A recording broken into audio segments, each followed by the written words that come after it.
Hi everyone, Monica here from Disadvantaged Journey.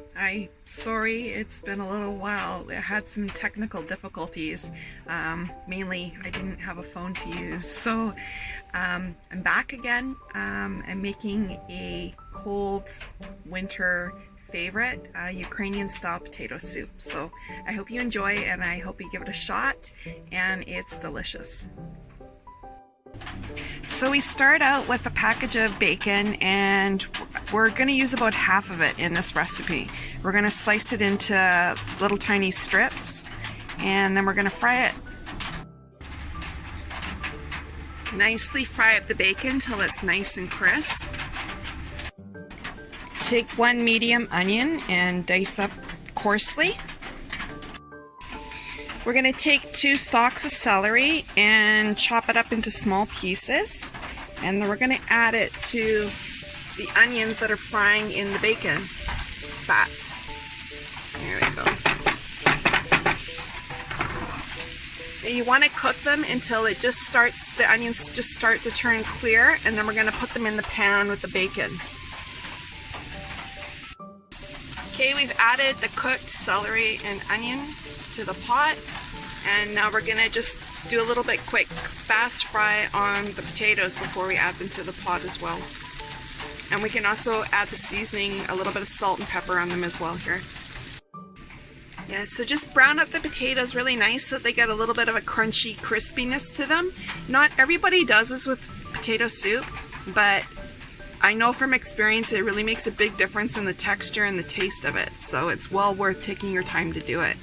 And then of course we're going to add them to our pot of other stuff here.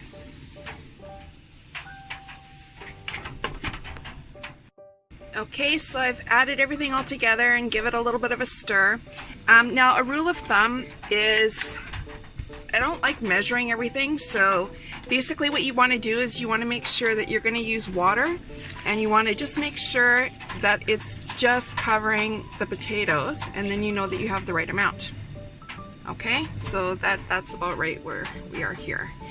Now also in a van, we don't want to be carrying around extra containers of stuff, so I'm actually just going to be using a little bit of chicken soup base instead of actually putting in the container of chicken soup. You can get away with just using water if you want to. Okay, so there we are, and we're just gonna cover it and let it cook down a little bit until the potatoes are just getting soft before we add the next step. Okay, as the potatoes are soft, we now want to add just a little bit of thickening. We typically use flour, but I think I've talked about this before. I tend to just keep a little container of starch, cornstarch. So I'm going to use about a tablespoon of cornstarch just to thicken it up a little bit, and then we're going to add the cream. Okay, so we're going to add some cream. I'm using 10% cream here, as opposed to, I think it's 33% cream is whipping cream. So I'm using just a slightly higher cream than light cream. I think light cream's 8%, but we just like the texture and the taste with a lighter cream, like a 10% cream. But you can just use regular milk as well, and even skim milk will work, because we already have the thickness of the soup, so it's just adding a little bit of milk to it. If you have any issues with dairy products, you can skip this step completely.